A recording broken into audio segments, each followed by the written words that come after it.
días. Sean ustedes bienvenidos. Como una vez más, también le damos la bienvenida a los que nos sintonizan amablemente detrás de una pantalla por las redes. Por favor, nos bendice.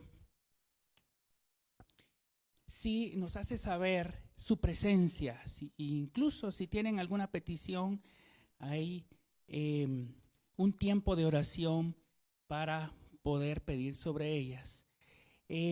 Antes de comenzar el tema, quisiera que me acompañaran en una oración para entregar este tiempo a nuestro buen Dios. Bendito Dios que estás en los cielos, gracias te damos por esta mañana, porque nos has permitido venir a tu casa, Señor. Tú has obrado milagros, Señor, esta semana y hoy nos permites estar acá reunidos. Te entrego este tiempo, Señor, y te pido que tu palabra sea entregada el día de hoy, que sea derramada, Señor, sobre los corazones y que esa semilla dé su fruto al 100%, Señor. En el nombre de Jesús, amén.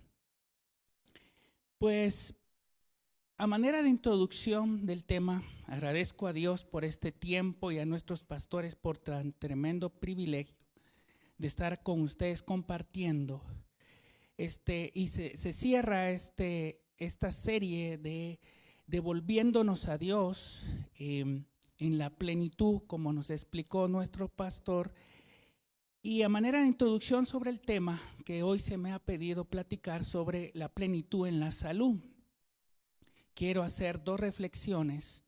La primera de ellas es que lo que vamos a hablar hoy, van a darse cuenta sobre salud. Quizás lo que menos hablemos es sobre salud, pero yo quiero invitarles que escuchen toda esta serie, les va a bendecir. Y si ustedes quieren llegar a tener esa certificación de estar plenos en la salud, pónganle atención a cada uno de los temas que fueron dados sobre la plenitud y volviéndonos a Dios. Y más que escucharlos, ponerlos por obra. Por ejemplo, volviéndonos a Dios en la familia, en nuestras emociones, sanando nuestras emociones, viendo la plenitud en la espiritualidad. Entonces les invito a que vuelvan a escuchar esta serie. Está disponible muy fácilmente en las redes y al final, si lo ponen por obra, lograrán certificarse en plenitud de la salud. Quiero decirles también que el certificarnos de plenos en la salud, si ustedes preguntan si habrá un lugar en la tierra donde podrán dar ese certificado, imagínense el mejor lugar del mundo. Algunos dicen que en Norteamérica está en los mejores lugares de hospitales y la mejor ciencia en cuanto a la salud. Pues bueno, ya se menciona a nivel mundial varios lugares, pero si lo tomamos como que en Estados Unidos se practica la mejor medicina del mundo, pues quiero decirles que, como vamos a ver al final, ahí no le van a entregar el certificado de pleno en la salud. No lo da el mejor médico del mundo. Solo Dios puede dar esa certificación. Por esa razón, yo les invito a que escuchen la serie esta, cada una de ellas. Y la segunda reflexión que yo quiero hacer es lo siguiente. El día de hoy, en todo el mundo, van a fallecer al menos 150,000 personas. Y si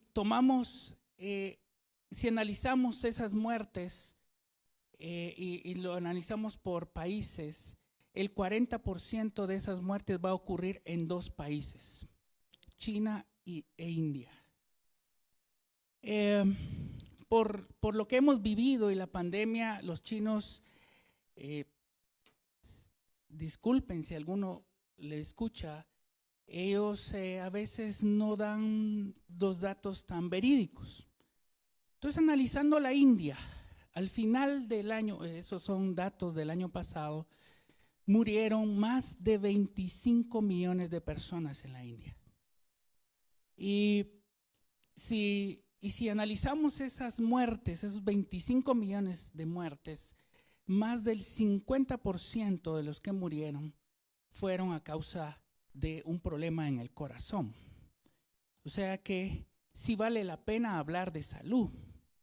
Y razón tiene la Escritura de decir que sobre toda cosa guardamos nuestro corazón. Dios seguramente está hablando especialmente de nuestro corazón interno, pero también se refería a nuestro corazón que se puede ver.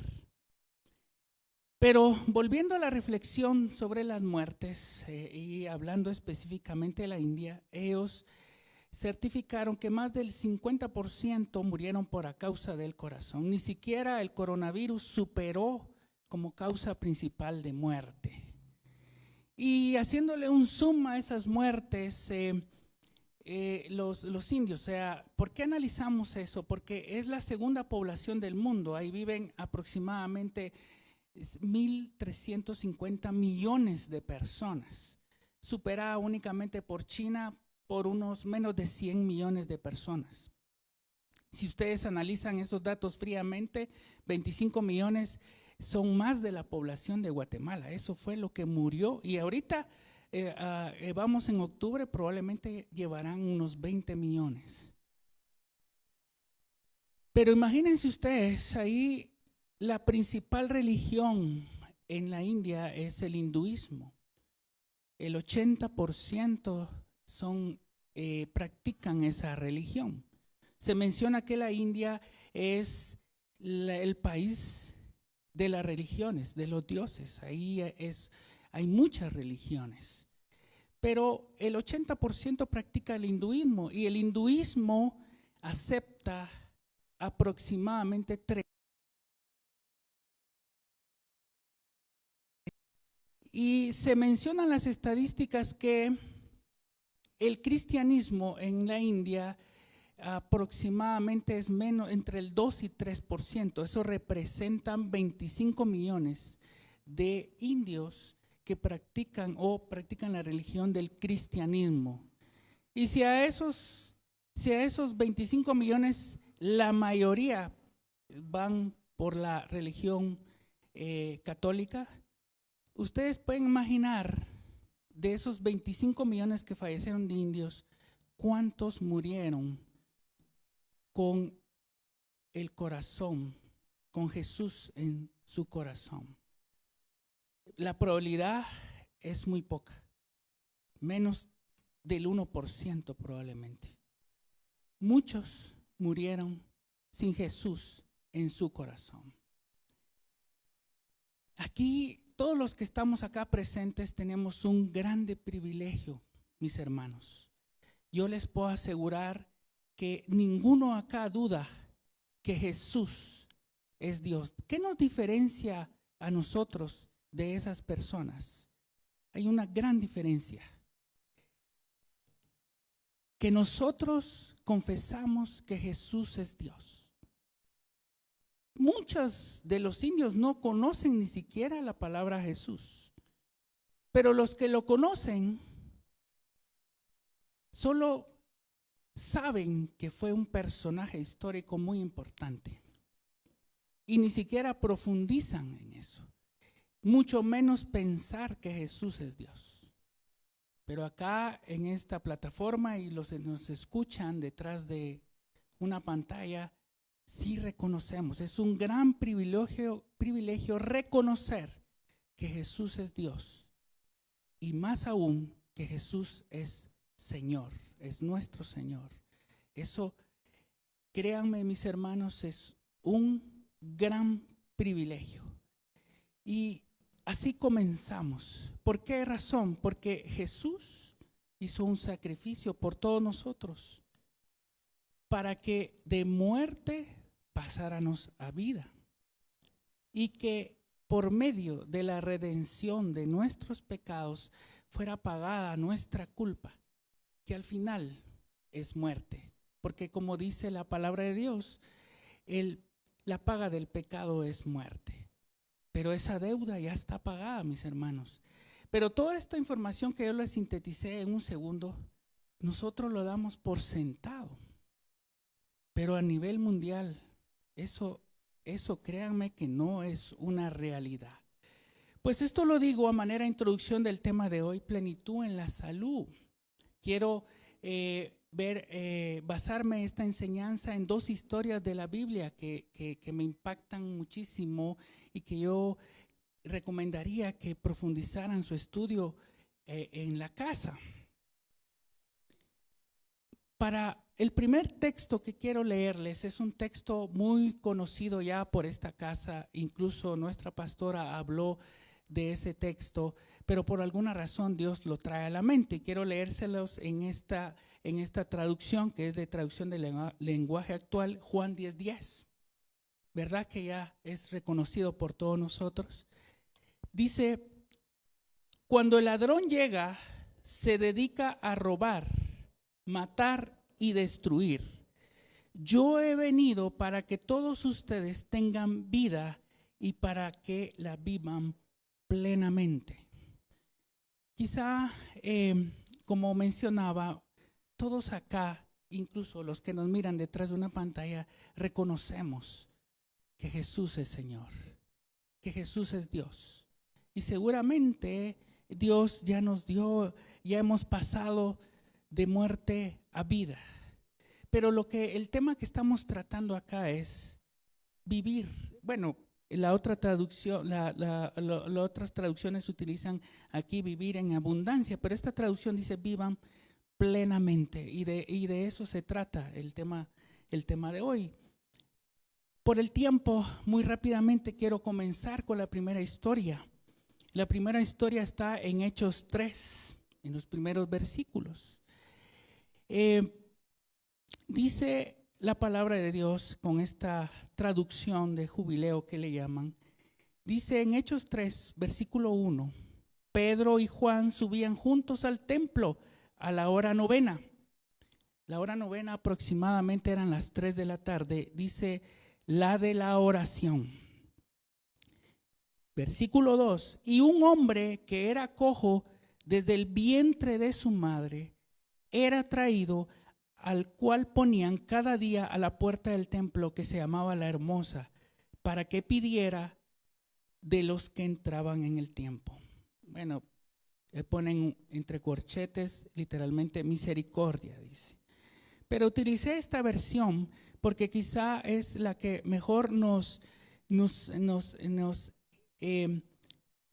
menciona que la realidad, lo que pasaba este hombre. Para este tiempo que ocurrió esta historia, este relato histórico en la Biblia, se calcula que este hombre tenía 40 años, pero igual póngale 20 años. Por esa edad se le dice a un hombre adulto. Pero lo relevante de esto es que él era cojo desde el vientre de su madre. Quiere decir que él tenía, y eso es importante que lo tengamos en consideración, él traía como una maldición generacional. Él venía lisiado incluso antes del nacimiento. Pero él tenía 20 años o 40 años, como dicen algunos estudiosos, de estar ahí. Dice que lo traían y lo llevaban, lo traían y lo llevaban todos los días. Y lo que pedía era limosna. Versículo 3 dice: cuando vio a Pedro y a Juan que iban a entrar en el templo, rogaba que le dieran limosna. 4. Y Pedro con Juan, fijando los ojos en él, dijo: míranos. Versículo 5: entonces él les estuvo atentos, esperando recibir de ellos algo. Y este es un versículo clave en esta mañana de la enseñanza que queremos dar. Versículo 6: y Pedro dijo: no tengo plata ni oro, mas lo que tengo, esto te doy. en el nombre de Jesús el Cristo, el Nazareno, levántate y anda. Aquí ya hemos hablado de este texto, ya nuestro pastor nos ha hablado de este texto, de esta historia, y quiero resaltar algo. Este cojo estaba en la entrada del templo de donde los judíos asistían a las sesiones que habían, a las reuniones que habían durante años de años. Y seguramente este cojo fue visto por Jesús. Y si nosotros damos por hecho que Jesús en su ministerio sanó a todos los enfermos que estaban ahí, y este cojo vio a Jesús, vio milagros hechos por Jesús, pero el hecho es que él no fue sanado por Jesús. Eso es algo muy relevante. Y no porque no podía Jesús sanarlo, y no porque no quería sanarlo. La historia sigue acá. Dice que pues efectivamente el cojo fue sanado por la oración que hizo Pedro.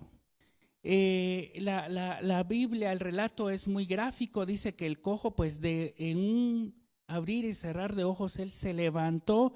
Imagínense ustedes, él ni siquiera había pedido un milagro de esa magnitud, pero el hecho de que él estar postrado y ser asistido por sus familiares o por amigos toda su vida, y de un momento a otro él puede caminar, él saltó y alabó a Dios y no quería separarse de Pedro y Juan. Dice que Pedro en ese momento se preparaba para dar su segundo sermón, y se calcula que de ese segundo sermón fueron convertidos alrededor de 5,000 personas. Ese era el preludio de esa predicación de ese día. Era esta sanidad. Entonces todos miraron muy atentamente al cojo y todos miraron muy sorprendidos a Pedro y a Juan. Imagínense ustedes lo que pudieron estar pensando en ese momento.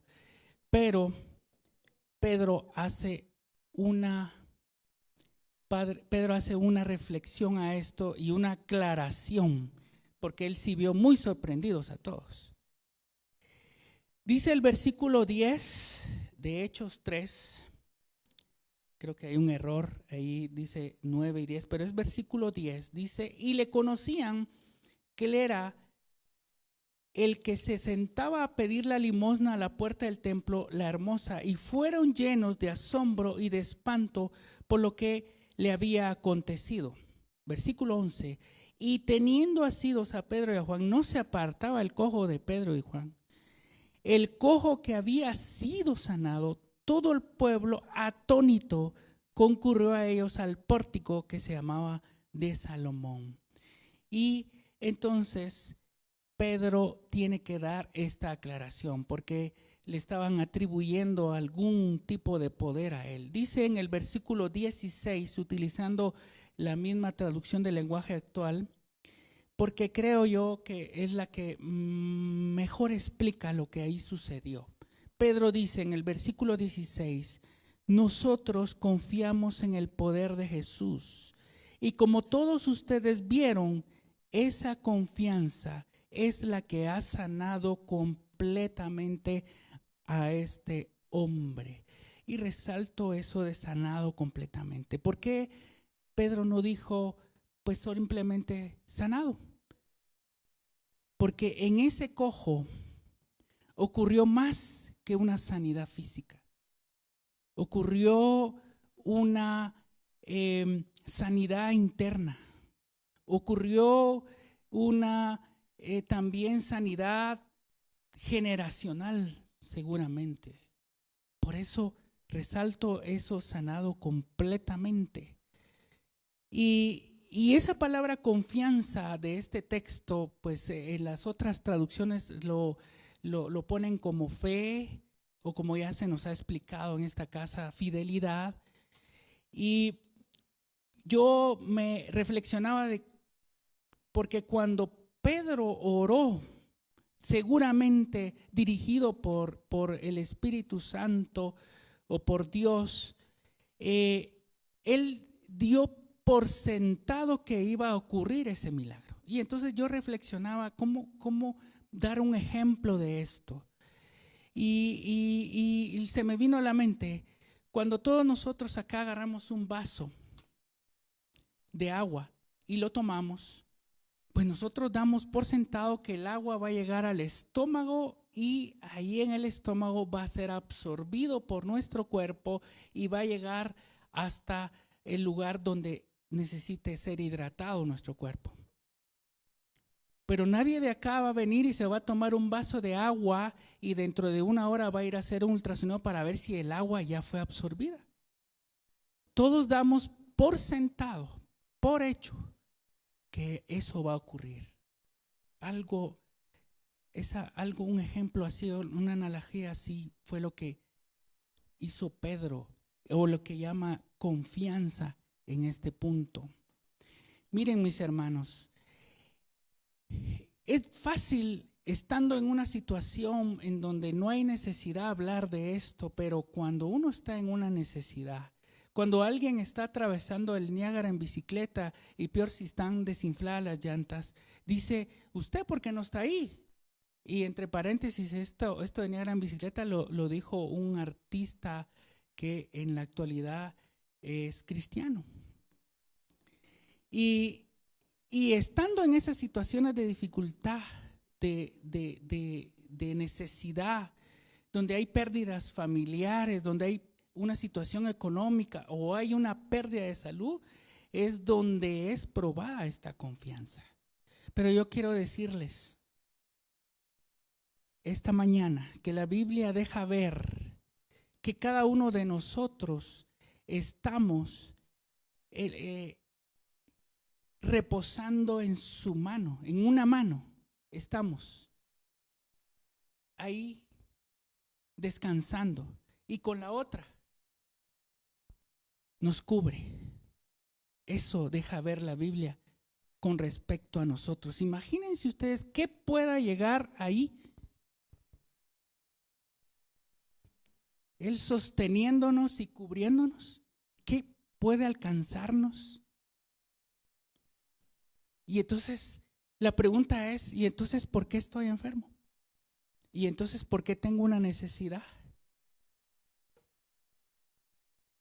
En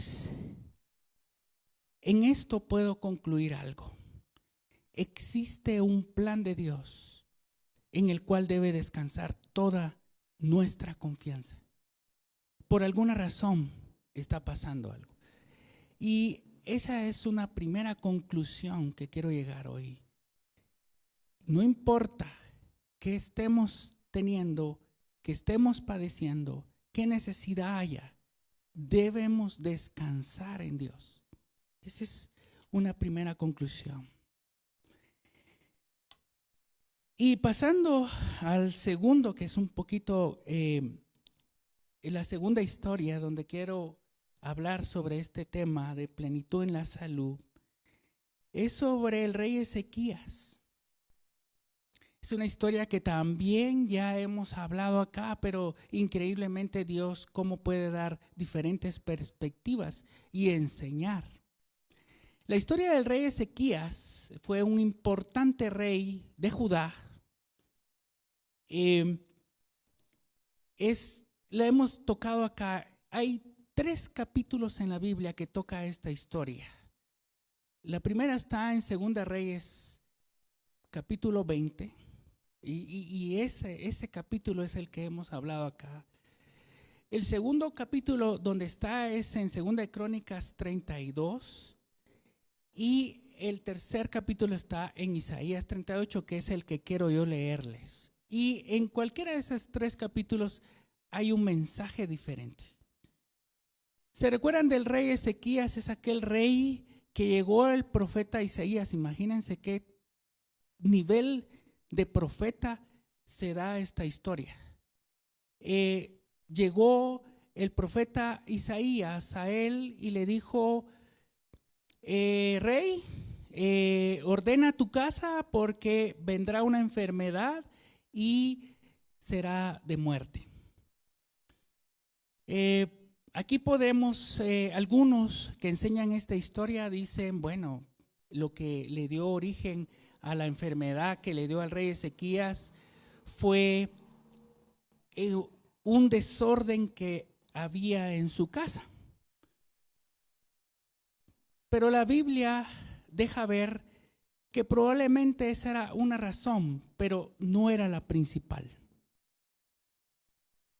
Al rey Ezequías le vino una especie de llaga en su piel, probablemente cáncer en su piel, y el mismo profeta Isaías, bueno, entonces el rey Ezequías, cuando recibió esa noticia de parte del profeta Isaías, pues él no quiso recibir ese mensaje. Así que dice la Biblia que él lloró amargamente. Él estuvo en un tiempo de súplica a Dios y él empezó a mencionar lo bueno que él había sido y lo bueno que había dicho, lo bueno que había hecho para el pueblo de Israel en ese momento. Y Dios le escuchó y mandó a decirle por medio del profeta Isaías que efectivamente Dios lo había escuchado y que le iba a conceder 15 años más de vida. El profeta Isaías utilizó una pasta de higos para sanar esa herida y se sanó completamente. Pero a donde yo los quiero llevar es, vamos a hacerle una entrevista al rey Ezequías, que de la perspectiva de él, ¿qué pasó? Y nos va a dejar mucha enseñanza. Pero antes de llegar a esa entrevista, quiero tomarme unos minutos para explicar lo que le pasó al rey Ezequías. La historia cuenta que al pueblo de Israel empezó el rey de Asiria a invadirlos. Y pues el rey Ezequías era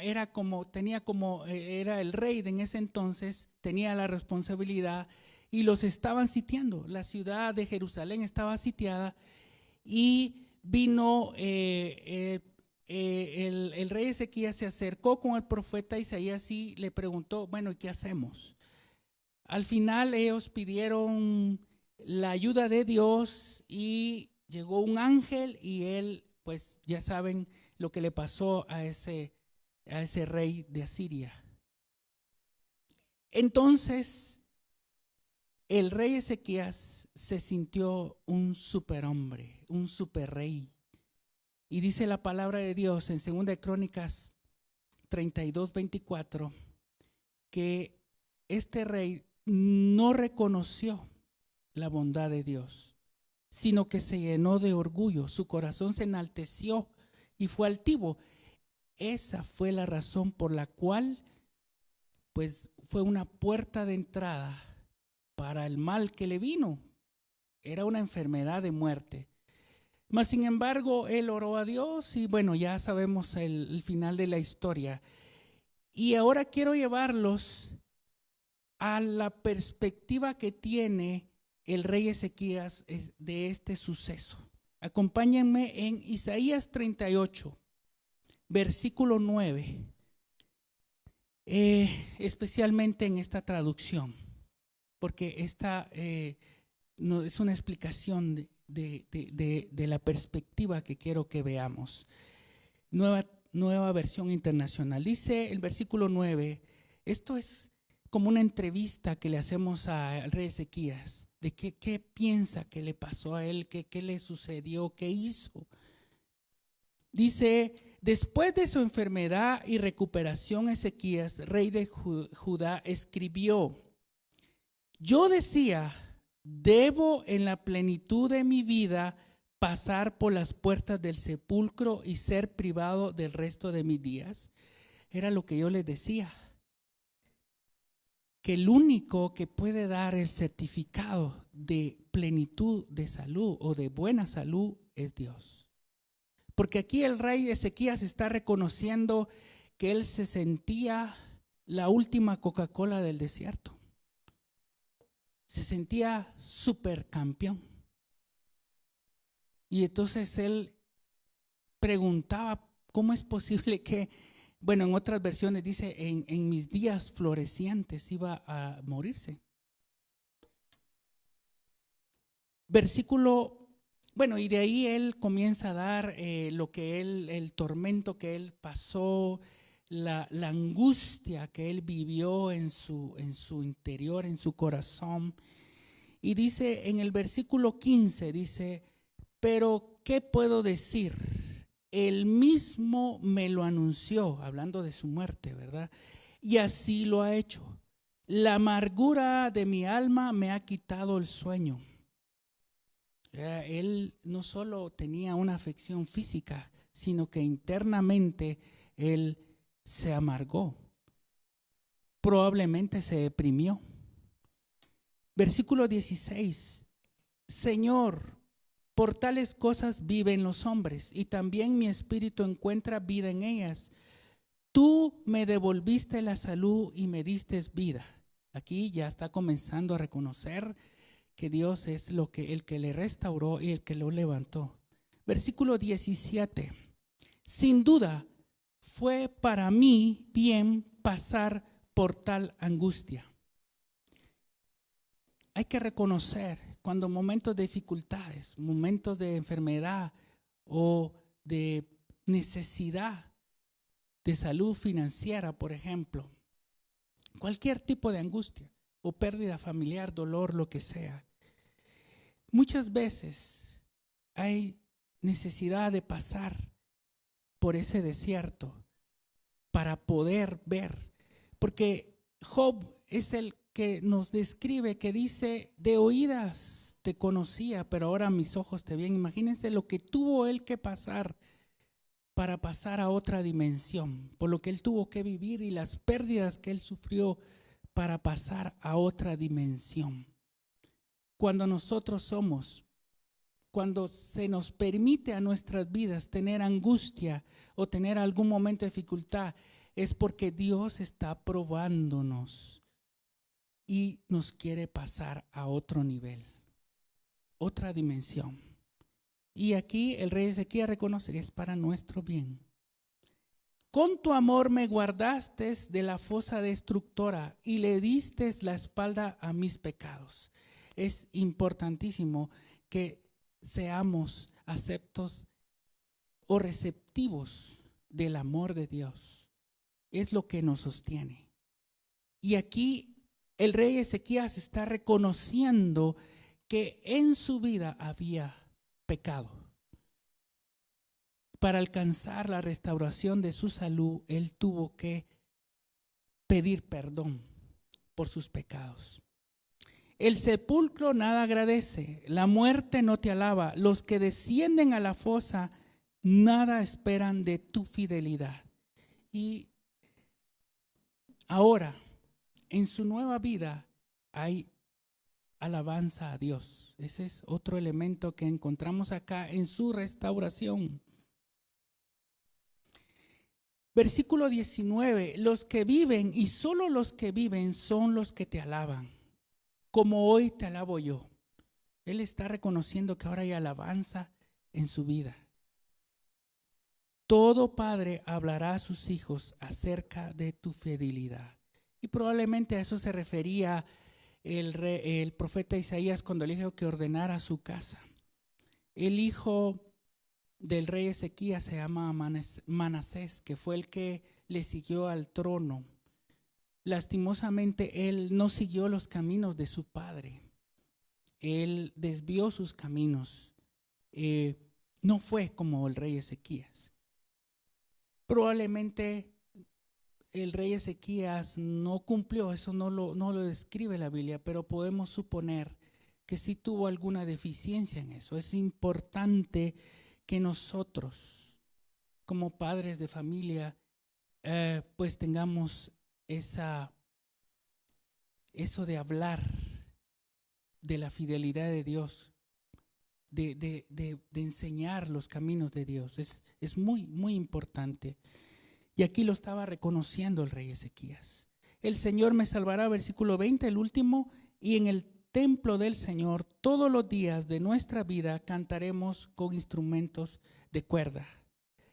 Entonces, mis hermanos, quiero dejarles, ya para ir terminando, los elementos para alcanzar la plenitud en la salud. Recuérdense que esta serie de temas de volviéndonos a Dios y en la plenitud es una reflexión para que podamos acercarnos a Dios y acercarnos en la salud. ¿Cómo podemos alcanzar eso? Pues algunos elementos, pues descansar toda nuestra confianza en momentos de angustia, es muy importante.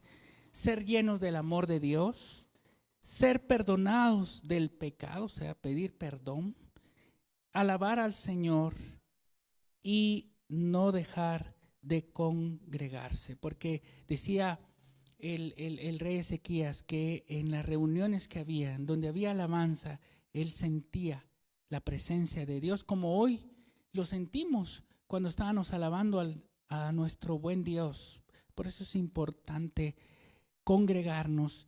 La Biblia dice que no como algunos tienen costumbre, dice, de dejar de congregarse. La Biblia dice que es una mala costumbre. Pero acá, imagínense, algunos pensaron, plenitud de salud nos va a decir que hay que hacer ejercicio, que hay que comer sanamente, que hay que ir a un chequeo médico. Sí, es bueno todo eso, pero donde se certifica la plenitud de salud es en estos elementos, porque es Dios el que lo da. Imagínense, el rey Ezequías, según él era un Superman, pero eso no le valió a la hora de que le vino la enfermedad, y él lo reconoce bien. Por último, mis hermanos, ya finalizando, quiero hablar del rey David. Ya solo les voy a leer y nada más. Pero el rey David, todos acá sabemos de este personaje en la Biblia. Pero el último título que el rey David tuvo fue el dulce cantor de Israel. El dulce cantor de Israel. Imagínense, dice que no hay dolor más grande. Yo no lo puedo reafirmar o decir porque no lo he sufrido y Dios me libre de sufrirlo. Pero dice que el dolor más grande que una persona puede tener es el perder a un hijo. Porque lo normal es que uno entierra a los padres y no que uno entierra a los hijos. Si ustedes ponen atención a eso, existe cuando alguien pierde a los padres huérfanos, cuando uno pierde al cónyuge viudo. Pero cuando uno pierde un hijo, no, ni siquiera hay acepción para eso. Y el rey David perdió a varios hijos. Sufrió engaño. Imagínense ustedes ser perseguido por el quien él tomaba como padre y para perseguirlo, para matarlo. Entonces él sufrió y sufrió también físicamente, pero tal vez fue más golpeado internamente. Y al final de sus días, de su reinado, dice que él fue el dulce cantor de Israel. Él alababa a Dios con mucha dulzura y la presencia de Dios descendía cuando él entonaba algún canto. Y también la Biblia dice que él murió lleno de días, como dando a entender que él hubiera podido vivir más, simple y sencillamente. Él no murió por una enfermedad. Ese es otro paréntesis.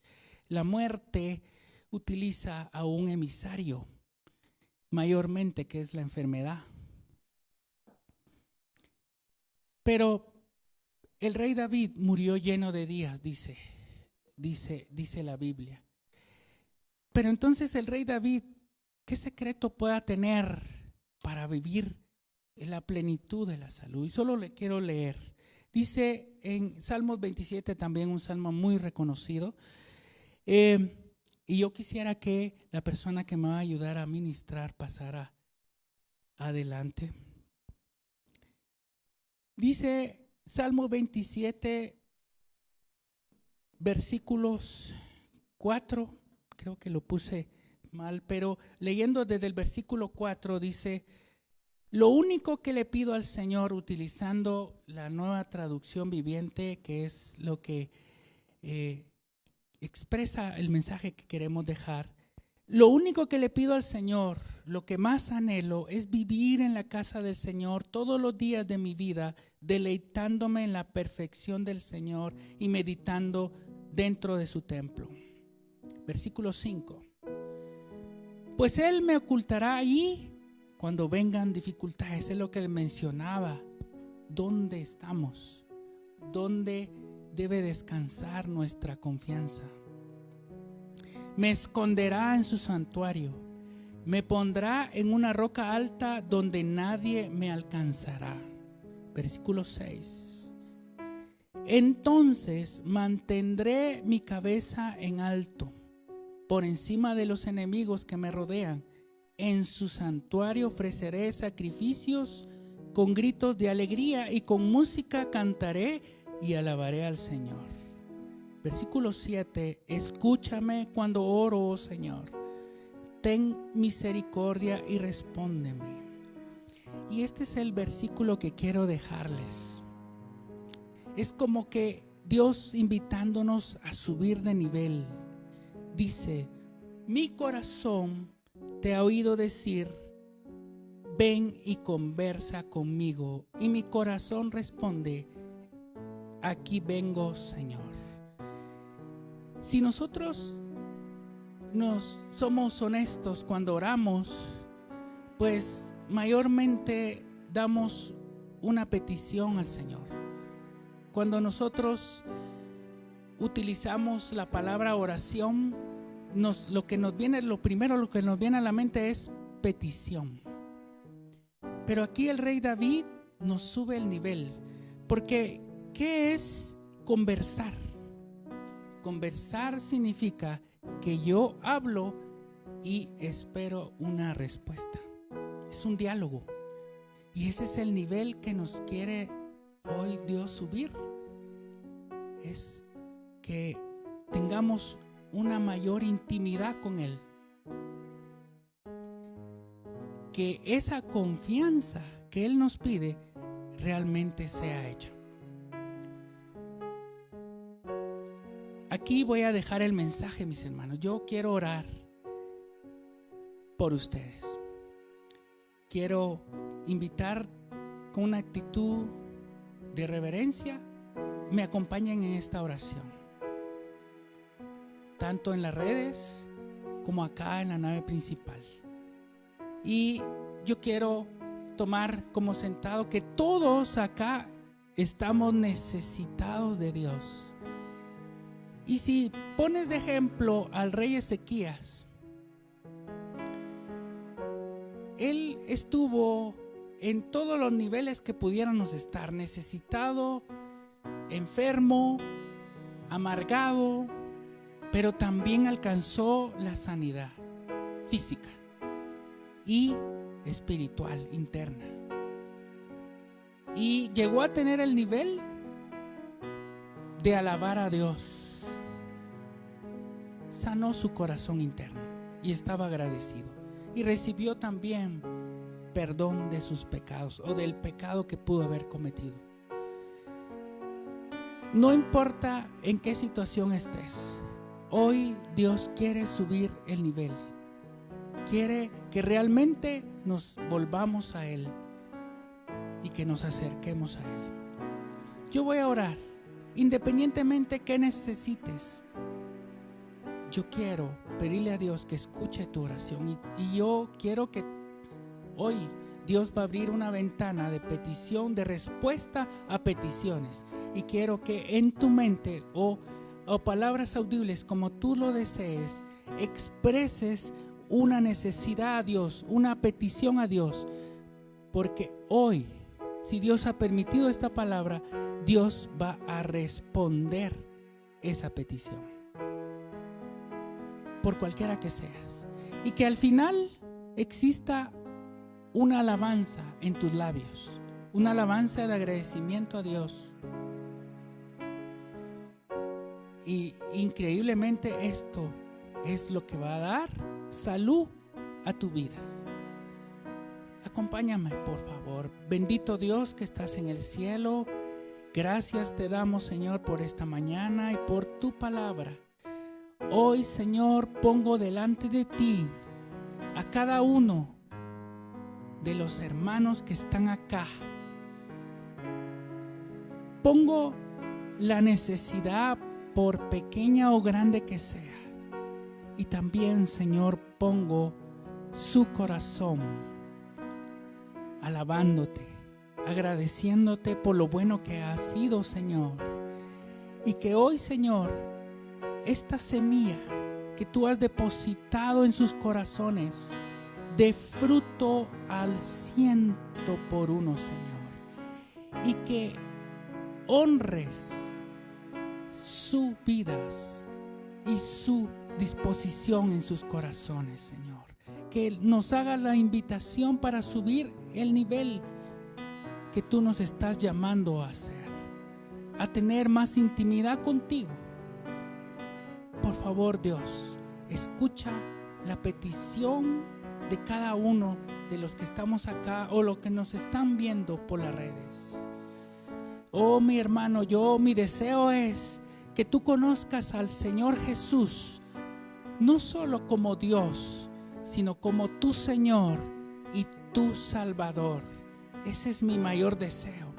Ahí está escondida la vida, ahí está escondida la salud, ahí está escondida la respuesta a tu necesidad. Ten toda la confianza de que Dios ahí va a estar. Y todos acá, los que estamos en esta casa, en esta nave, hemos sentido la presencia de Dios porque se ha dejado sentir. Y Dios quiere llenar tu vida. Yo oro a Dios para que Dios responda tu petición que has hecho. En el nombre de Jesús, en el poderoso nombre de Jesús, yo te bendigo en el nombre de Jesús. Amén y amén.